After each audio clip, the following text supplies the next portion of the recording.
Some of y'all might be wondering why I'm walking around outside right now while it's sprinkling. Just walking around with a Sawzall in my hand. Here she comes. I'm not sure if this audio is going to be complete garbage or not, but it is raining cats and dogs, and we are under a flood advisory. So I bought this thing sight unseen. Y'all are seeing it for the first time right here with me. I just had the guy send me pictures and stuff on the, he had it listed online. And so had him send me pictures, videos, all that sort of stuff. So I feel like he was fairly straightforward, hopefully honest, but here she is. Okay, so you can obviously see it's got the obvious bumper issues that they're prone to have. It does have a little bit of rust back here. I'm gonna get this thing painted, so we got some body work to do there, but we're gonna be putting the lift on it and all sorts of good stuff.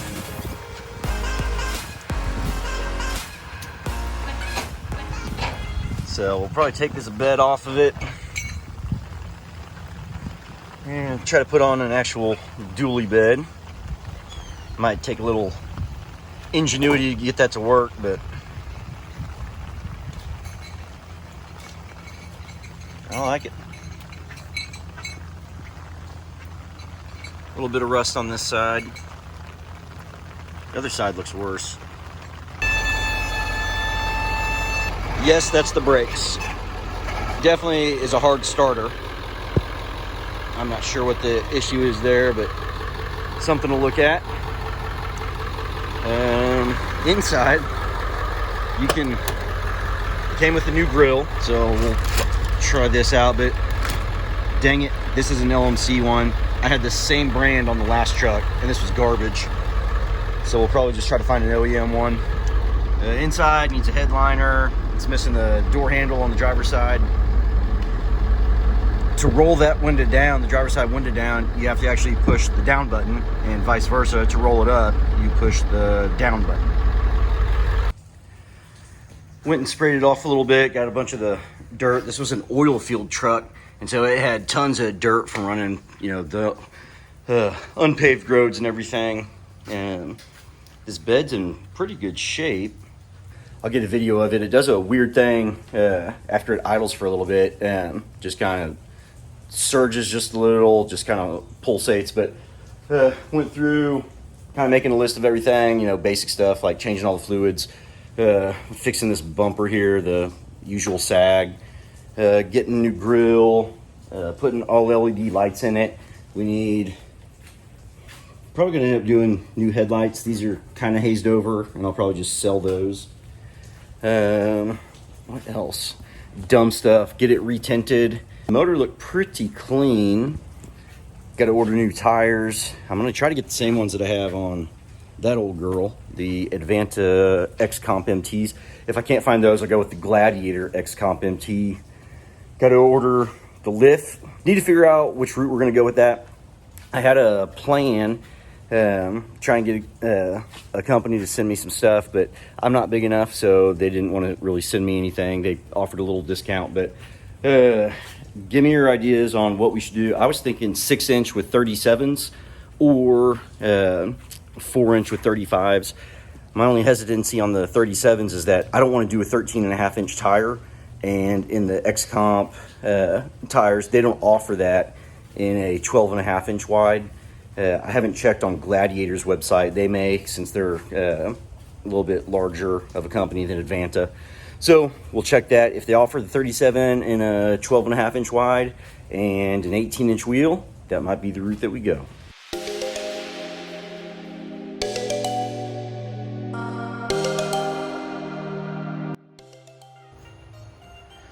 Here's the inside. Obviously, tons of dirt, got a little rust here. We can clean that up. I did like to see that it had the dash pad on there, so probably replace that guy, but at least maybe someone cared about it just a little bit at some point. Get the headliner redo. What else? Tint the windows. All right, so it's not perfect, but I'm eventually going to take this this guy off. I'm just trying to get it drivable to where people aren't disgusted and actually want to get into it, but take a look at this side here. Yes, my dog came walking through here after I cleaned it.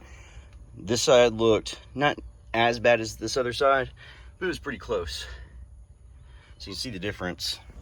The guy that I got it from, I mean, he did nothing to get it cleaned up, so it's making quite the transformation. All right, this morning, no, I didn't get punched in the eye. I'm just puffy in the morning. But this morning, swapping out the grill and the bezels. I'm not going to give a play-by-play on everything that you need to do it. You can go watch my other video. It's like how to OBS Ford, headlight, grill, and bezel removal. I don't know. Go look at all my videos. Go watch every single video, and you can find the answer on exactly how to remove that grill and bezels. Some of you OG subscribers may remember the saga that we had with replacing the grill on the on my 96 with the 460 on that truck. So we had all sorts of issues with, we bought it from LMC. Well, this truck, I bought it sight unseen, and it ended up coming with new grill and bezels, and I was so excited. And then it got here, and it was the same dang brand. It's from LMC, and it's from like Ling Ling or Dim Sum or something like that, but it's the same brand.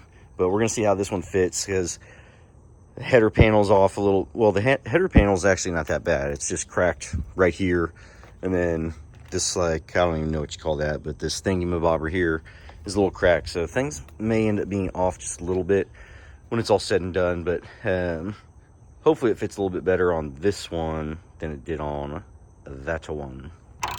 10 millimeter. Got the center part done. Still need to do the bezels. I'm wondering if, because on the bottom of this guy, there are 2 screws I got to take out, which are attached to the parking lamp and the little side lamp. But I'm wondering if I can just take off the bumper, because that's coming off anyways, and get to those. I think stock, these are supposed to be 13/16, but on mine, it's a 5/8. Plus we have this little spacer here. I'm not sure what the deal is, but this thing's definitely been in some sort of an accident at some point. So y'all, this is like deja vu. This is the grill and bezel setup that came with the truck. Remember on the 96, the issues that we had putting that thing on? The grill, the angle didn't match the bezels, and so you got this weird gap. Well, look at what we got here, this weird gap. But it's the exact same brand of bezel, and yes, I don't have a shirt on, but so you can see that, and then the gap right there, and I can't tell what's up here. It sat like this before, so I ordered some stock headlights with LED bulbs, so I'm gonna swap those out, and when I pull this thing back off to install those lights, I'll see if I can figure out why there's this big gap right here. In the meantime, we got some replacement lights here, kind of dress these guys up. These are looking a little dull, so we'll just little swappy swap. I first tried plugging this guy in. I wired it all up on the backside, and then tried testing this bulb out with the thing just dangling, but it wasn't going to work because it wasn't grounded. So if you're doing something like this, make sure that it's got a good ground before you try checking it and get frustrated that it's not working. So no ground, ground, no ground, ground. So the plan is I'm eventually going to paint this whole thing anyways once we get the bed sorted out. But I figured just for S&Gs, I'd go ahead and try to do some paint correction. I don't know if y'all can, if it's picking up any of this, but figure in the meantime, until I actually find the bed and get the bed fabricated, that I'd at least have it looking somewhat decent while we're driving around. So you can see the hood's all clear coat's coming off. But I think some little paint correction on this thing. I'm using Sonax. I think it's the 6.4 Max Cut or something like that. Cut Max. And then the clear finish afterwards. All right, now we got her in the carport, and you can really see with the light on it. This is on the driver's side fender. but you can see the amount of scratches down in here as we move the light, and it's just all over. You see our nice little chingolade door there. But to start, we're just gonna do this fender and see what happens.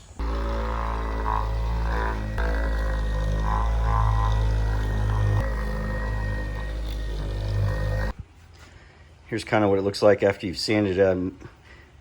I say sand, after you've applied the compound. I've done this half of the hood, have not done this half. You can kind of see my line where I stopped going that way. But like you look at the clear coat here that's fading and peeling off, it's the same thing here, but you look at that versus that now.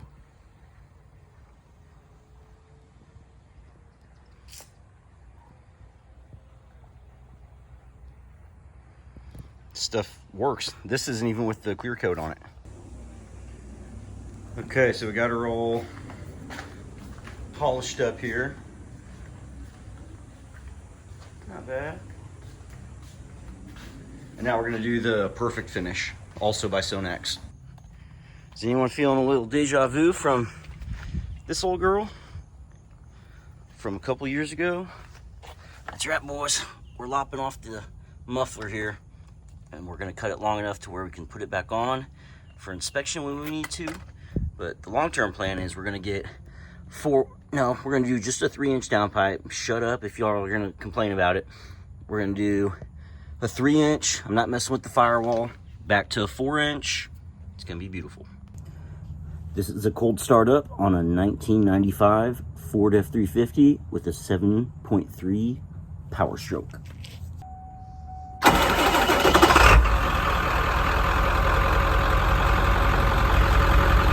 Now here in a second, you're going to see that it has an irregular idle whenever it's gets warmed up a little bit and is just kind of sitting there.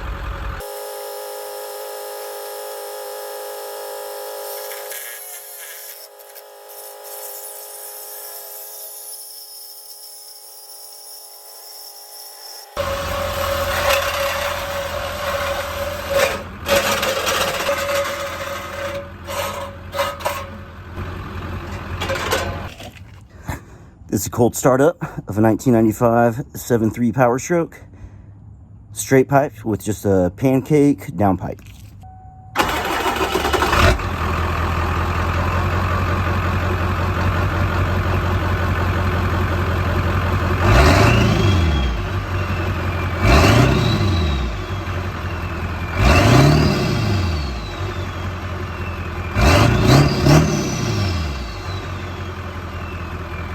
Plans for this thing are putting an actual bed on there. I know that with it being a cabin chassis, it's going to take some reconfiguring and some custom stuff, but my plan is to get an actual dually bed on there.